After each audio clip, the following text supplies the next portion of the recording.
कहानी की शुरुआत होती है सन 1962 से, जहां हमें पैसिफिक ओशन के बीचों बीच एक बहुत ही बड़ा शिप दिखाया जाता है जिसका नाम एंटोनिया ग्राजा है। इस शिप पर टोटल 600 पैसेंजर्स मौजूद हैं जो न्यूयॉर्क की तरफ जा रहे हैं। इस शिप में पार्टी चल रही होती है जहां एक बहुत ही खूबसूरत सिंगर गाना गा रही होती है और सभी लोग उस सिंगर के गाने को एंजॉय करते हुए मजे से डांस कर रहे होते हैं। शिप पर मौजूद सभी लोग बहुत ज्यादा खुश थे, लेकिन इन्हें पता नहीं था कि कुछ मिनट बाद उनके साथ कुछ ऐसा होने वाला है जिसके बारे में सोचने से भी डर लगता है। तभी हम देखते हैं कि एक आदमी इंजन रूम से एक लीवर ऊपर की तरफ उठाता है। लीवर के ऊपर उठते ही एक तेज नुकीला वायर टाइट होकर सब लोगों के आर पार चला जाता है। देखते ही देखते सब लोगों के बॉडी के 2 टुकड़े होने लगते हैं। यह एक बहुत ही दर्दनाक माहौल था जहां चारों तरफ खून ही खून फैला हुआ था। एक बच्ची जिसका नाम केटी है वो बच जाती है क्योंकि उसकी हाइट कम थी, जिस वजह से वायर उसके सर के ऊपर से होता हुआ गुजर जाता है। इसके बाद हमें 40 साल के बाद का सीन दिखाया जाता है जहां हम कुछ लोगों को देखते हैं जो एक टग बोट की मदद से एक बड़े शिप को खींच कर ले जा रहे होते हैं। तभी अचानक वो पुराना शिप डूबने लगता है। यह देखकर ग्रुप का लीडर अपनी टीम में से एक लड़की जिसका नाम मर्फी है उसे उस पुराने शिप पर भेज देता है ताकि मर्फी उस पुराने शिप को जिस वायर से बांध कर ले जाया जा रहा था उसे आजाद कर दे, वरना अगर ये पुराना शिप डूब गया तो उसके साथ साथ इनकी ये टग बोट भी डूब जाएगी। मर्फी जब उस पुराने शिप पर पहुंचती है तो उसे पता चलता है कि पुराने शिप के निचले हिस्से में दरार पड़ चुकी है, जिस वजह से शिप में तेजी से पानी भरता जा रहा है और अगले 5 मिनट में ये शिप पानी में डूब जाएगा। मर्फी ये बात अपनी टीम के लीडर को बताती है। ये सुनकर टीम का लीडर मर्फी को ऑर्डर देता है कि जिस वायर से हम इस शिप को खींच रहे हैं उस वायर को आजाद कर दो और फौरन वहाँ से निकलकर हमारे पास टग बोट पर पहुंचो क्योंकि हम इस पुराने शिप को छोड़कर जाने वाले हैं। तभी टीम के 2 और साथी भी मर्फी के पास पहुंच जाते हैं और वो भी मर्फी को बाहर निकलकर शिप को छोड़ने के लिए कहते हैं, लेकिन इस शिप को ढूंढने में उन्हें 3 महीने लगे थे, जिस वजह से मर्फी इतनी आसानी से इस शिप को छोड़कर नहीं जाने वाली थी। वो शिप को बचाने के लिए नीचे पानी में कूद जाती है, जिसे देखकर ऊपर बैठे 2 साथी भी औजार लेकर मर्फी के पीछे कूद जाते हैं। ये तीनों जैसे तैसे करके शिप को डूबने से पहले ही उसकी दरार पर वेल्ड करके शिप को डूबने से बचा लेते हैं और इस शिप को यह लोग मार्केट में बेचकर बहुत सारा पैसा बना लेते हैं और ये पैसा टीम का लीडर सभी लोगों में बराबर बराबर बांट देता है। यही जैक नाम का एक आदमी इन लोगों पर काफी देर से नजर रखे हुए था और इन सब की बातें सुन रहा था। उसे पता चल जाता है कि यह लोग समुद्र में जो शिप गायब हो जाते हैं ये लोग उन शिप्स को ढूंढ निकाल कर मार्केट में बेचकर पैसा कमाते हैं। जैक नाम का वो आदमी इनके पास आता है और इस टीम के लीडर को एक शिप के बारे में बताता है जिसमें खजाना छुपा हुआ है। जैक असल में उस शिप की बात कर रहा था जिसे 40 साल पहले एक अनजान आदमी ने लीवर खींचकर सब लोगों को मार दिया था। टीम के लीडर ने भी उस 40 साल पहले गायब हुए एंटोनिया ग्राजा नामी शिप के बारे में सुना था। टीम का लीडर कहता है कि इस शिप को बहुत से लोगों ने ढूंढा पर आज तक वो शिप किसी को भी नहीं मिला। जैक टीम के लीडर से कहता है कि मुझे पता है कि वो शिप समुद्र के किस हिस्से में है। अगर हम इस शिप को लाकर मार्केट में बेचेंगे तो हम रातों रात अमीर हो जाएंगे। पैसों का सुनते ही ग्रुप के सारे लोग इस मिशन के लिए तैयार हो जाते हैं और अगले ही दिन ये लोग अपने टग बोट में उस एंटोनिया ग्राजा नाम की शिप को ढूंढने निकल पड़ते हैं। कई दिनों के सफर के बाद ये लोग समुद्र के एक बहुत ही वीरान जगह पर पहुंच जाते हैं जहां टीम के एक आदमी को किसी शिप के आसपास होने का सिग्नल मिलता है। ये लोग समझ जाते हैं कि वह शिप जो आज से 40 साल पहले खो गया था वह यहीं कहीं पर है। थोड़ा ही आगे बढ़ने पर इनके सामने एक बहुत ही बड़ा शिप आ जाता है। ये वही शिप है जिसे हमने कहानी की शुरुआत में देखा था और ये शिप पिछले 40 सालों से समुद्र में गायब हो गया था। इस शिप को देखकर ये सभी लोग बहुत ज्यादा खुश हो जाते हैं और उन्हें लगता है कि इस शिप को बेचकर ये लोग मालामाल हो जाएंगे। अब टीम का लीडर 2 लोगों को टग बोट में ही रहने के लिए कहता है और खुद कुछ साथियों के साथ उस पुराने शिप की जाँच के लिए अंदर चला जाता है। अंदर जाते ही इन लोगों को बहुत ही अजीब सी आवाज आने लगती है जिसे सुनकर ये लोग घबरा जाते हैं। इसके बाद टीम का लीडर अपने साथियों को आगे बढ़ने के लिए कहता है। ये लोग उस आवाज को फॉलो करते हुए एक बड़ी सी घड़ी के पास पहुंचते हैं जहां ये लोग देखते हैं कि उस घड़ी का कांटा अभी भी हिल रहा है। कुछ देर बाद अचानक उस घड़ी का कांटा रुक जाता है। ये देखकर उन्हें कुछ अजीब लगता है। अब ये लोग शिप की ओर जांच करने के लिए आगे बढ़ते हैं। अंदर ये जहाज पूरी तरह से बिखर चुका था, जहाँ सारी चीजें टूट चुकी थी और जहाज के लोहे में जंग लग चुका था। ये लोग जब आगे बढ़ रहे होते हैं तब उनका एक साथी नीचे फ्लोर टूटने की वजह से गिरने ही वाला होता है कि तभी मर्फी उसे पकड़ लेती है और जब मर्फी अपने साथी को ऊपर खींचती है तब उससे नीचे एक लड़की दिखाई देती है। ये वही लड़की है जो आज से 40 साल पहले यानी कि सन 1962 में शिप में अकेली बची थी, जिसके सिर के ऊपर से एक वायर गुजरा था। लेकिन हैरान करने वाली बात यह थी कि 40 साल बाद भी उसकी उम्र उतनी ही थी, जिसका मतलब यह है कि यह उस लड़की की आत्मा है। मर्फी उस लड़की को जब दोबारा देखती है तो वह लड़की अचानक कहीं गायब हो जाती है। अब ये लोग जैसे तैसे करके अपनी साथी को ऊपर की ओर खींच देते हैं। यहाँ मर्फी को कुछ समझ नहीं आता कि उसने जो देखा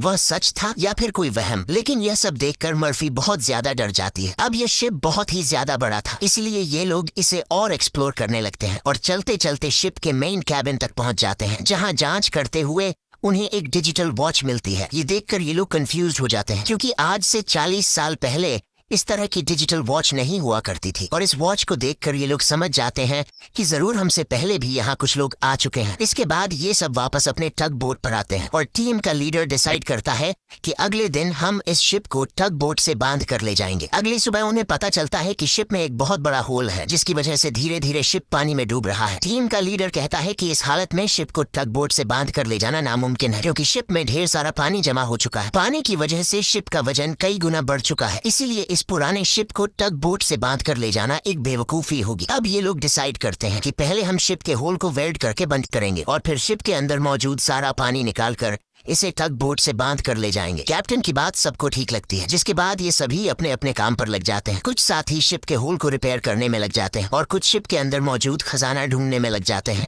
मर्फी खजाने की जांच में आगे बढ़ते हुए एक स्विमिंग पूल के पास पहुंचती है। स्विमिंग पूल को देखकर वह हैरान रह जाती है, क्योंकि स्विमिंग पूल पर ढेर सारे गोलियों के निशान थे। अब वह स्विमिंग पूल से जब ऊपर की तरफ आ रही होती है, तभी एक बार फिर से वह लड़की मर्फी के सामने आ जाती है, जिसे देखकर डर के मारे मर्फी वापस नीचे पूल में गिर जाती है। उसका सर तेजी से स्विमिंग पूल के फ्लोर से टकराता है और खून निकलना शुरू हो जाता है, पर स्विमिंग पूल उसके खून को अब्सॉर्ब कर लेता है। मर्फी एक बार फिर से जब ऊपर देखती है तो वो लड़की वहाँ नहीं थी और अब वहाँ पर जैक होता है। जैक मर्फी को स्विमिंग पूल से बाहर निकालने में मदद करता है। बाहर निकलते ही मर्फी जैक से कहती है कि मैंने अभी अभी यहाँ पर एक लड़की देखी है, लेकिन पता नहीं वह अचानक कहाँ गायब हो गई। जैक मर्फी से कहता है कि ये तुम्हारा वहम होगा, यहाँ पर कुछ भी ऐसा नहीं है। इसके बाद ये दोनों आगे बढ़ते हैं और इन दोनों के यहाँ से जाने के बाद स्विमिंग पूल पूरी तरह से खून से भर जाता है। दूसरी तरफ टीम के लीडर को उस पुराने शिप के कैप्टन का रूम मिल जाता है। टीम का लीडर जब रूम के अंदर जाता है तो रूम काफी बुरी हालत में था। रिसर्च करने पर टीम के लीडर को वहाँ पर कुछ भी खास नहीं मिला। जब टीम के लीडर की नजर सामने टेबल पर पड़ती है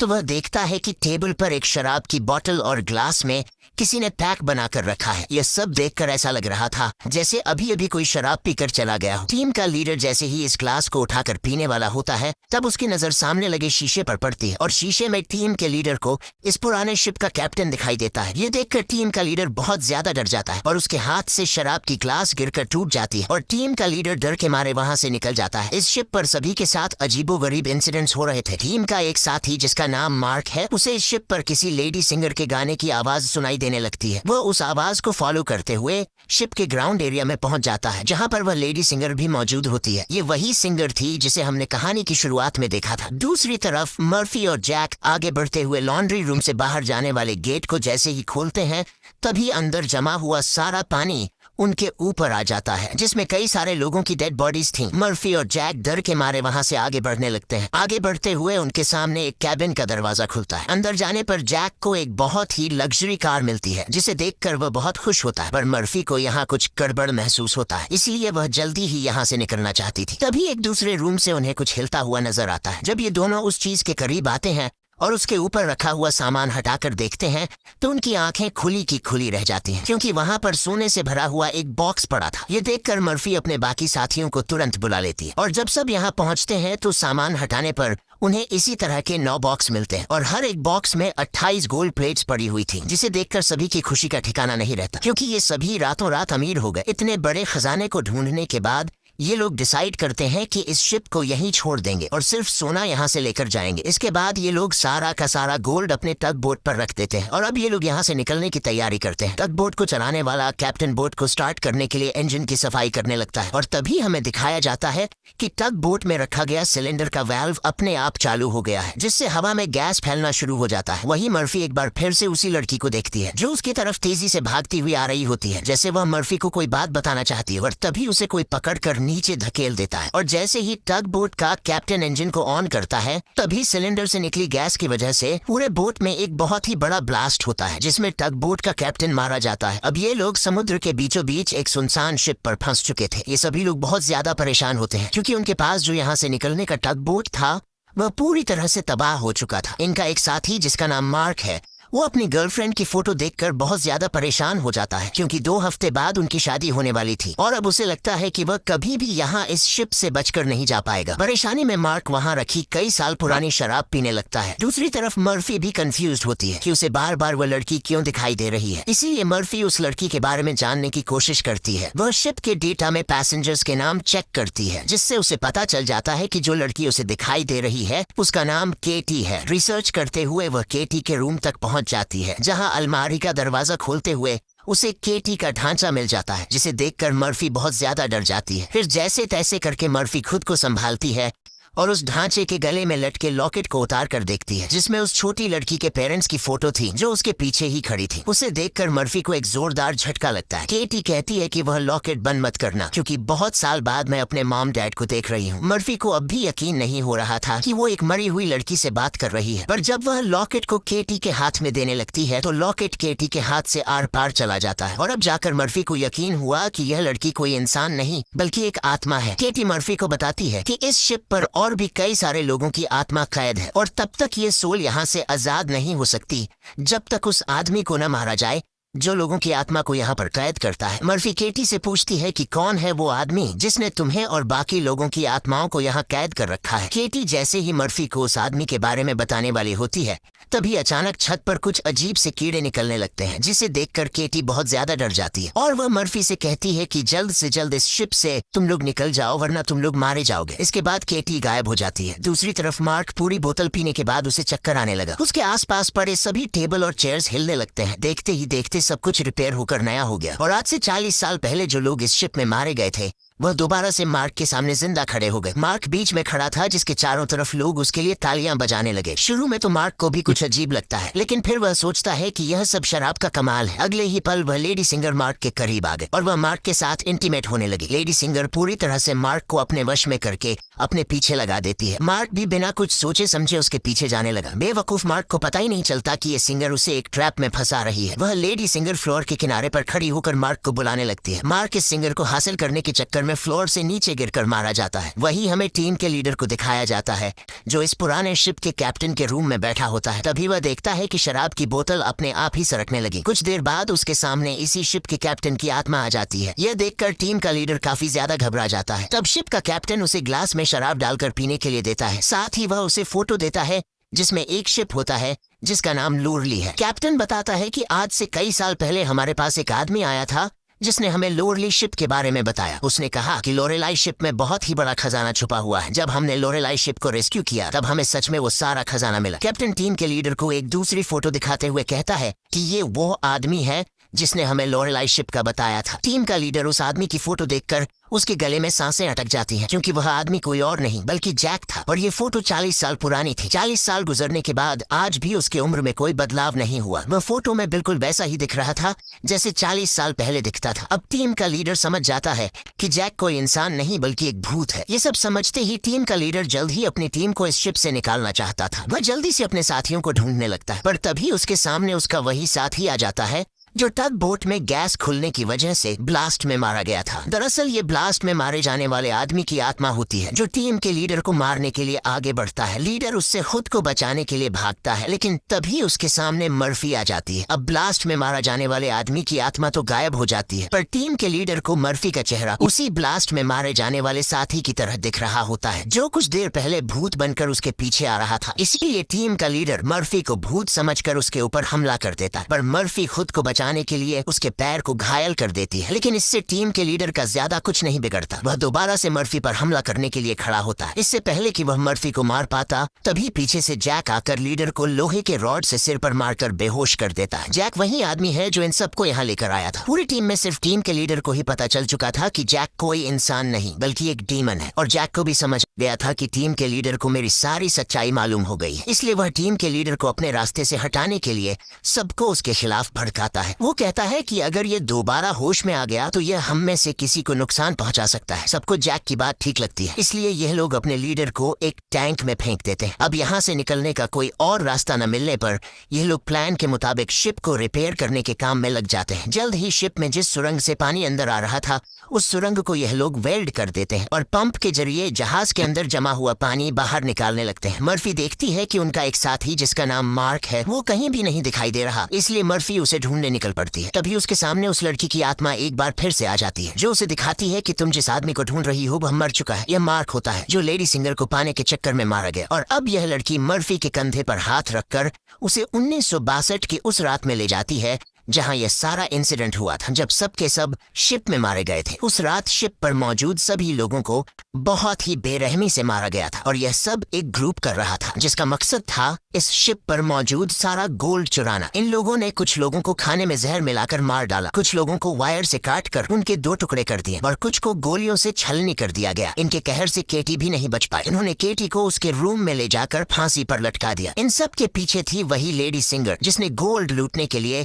यह पूरा प्लान बनाया था और अपने लोगों की मदद से उसने शिप पर मौजूद सभी लोगों को मार डाला। अब सारा गोल्ड उनके कब्जे में था। शिप का ऑफिसर भी लेडी सिंगर से मिला हुआ था। लेडी सिंगर के एक इशारे पर वह अपने ही साथियों को मार देता है, लेकिन जैसे ही वह मुड़ता है लेडी सिंगर उसे भी गोली मार देती है। लेडी सिंगर को लगता है कि सारा गोल्ड अब उसी का हो चुका है क्योंकि शिप पर मौजूद सभी लोग मारे जा चुके थे। लेकिन यही एंट्री होती है एक ऐसे आदमी की जो इस पूरे गेम का मास्टरमाइंड था और वह लोहे की चेन से लेडी सिंगर को लटकाकर मार देता है। मर्फी केटी की मदद से ये सब देख रही होती है और तभी वह इस गेम के मास्टरमाइंड को भी देख लेती है, जिसे देखकर मर्फी शॉक हो जाती है क्योंकि वो आदमी कोई और नहीं बल्कि जैक है जो इन्हें गोल्ड का लालच देकर यहाँ पर लेकर आया। क्योंकि शिप में छेद हो चुका था और शिप धीरे धीरे पानी में डूब रही थी, इसलिए शिप को बचाने के लिए कुछ ऐसे लोगों की जरूरत थी जो शिप को डूबने से बचा सके। इसलिए जैक ने चालाकी से इन्हें यहाँ लाया। अब शिप पूरी तरह से ठीक हो चुकी थी, इसलिए जैक को अब इन लोगों की कोई जरूरत नहीं थी और अब वह इन सब को भी मार देगा। यह सब समझते ही मर्फी को याद आता है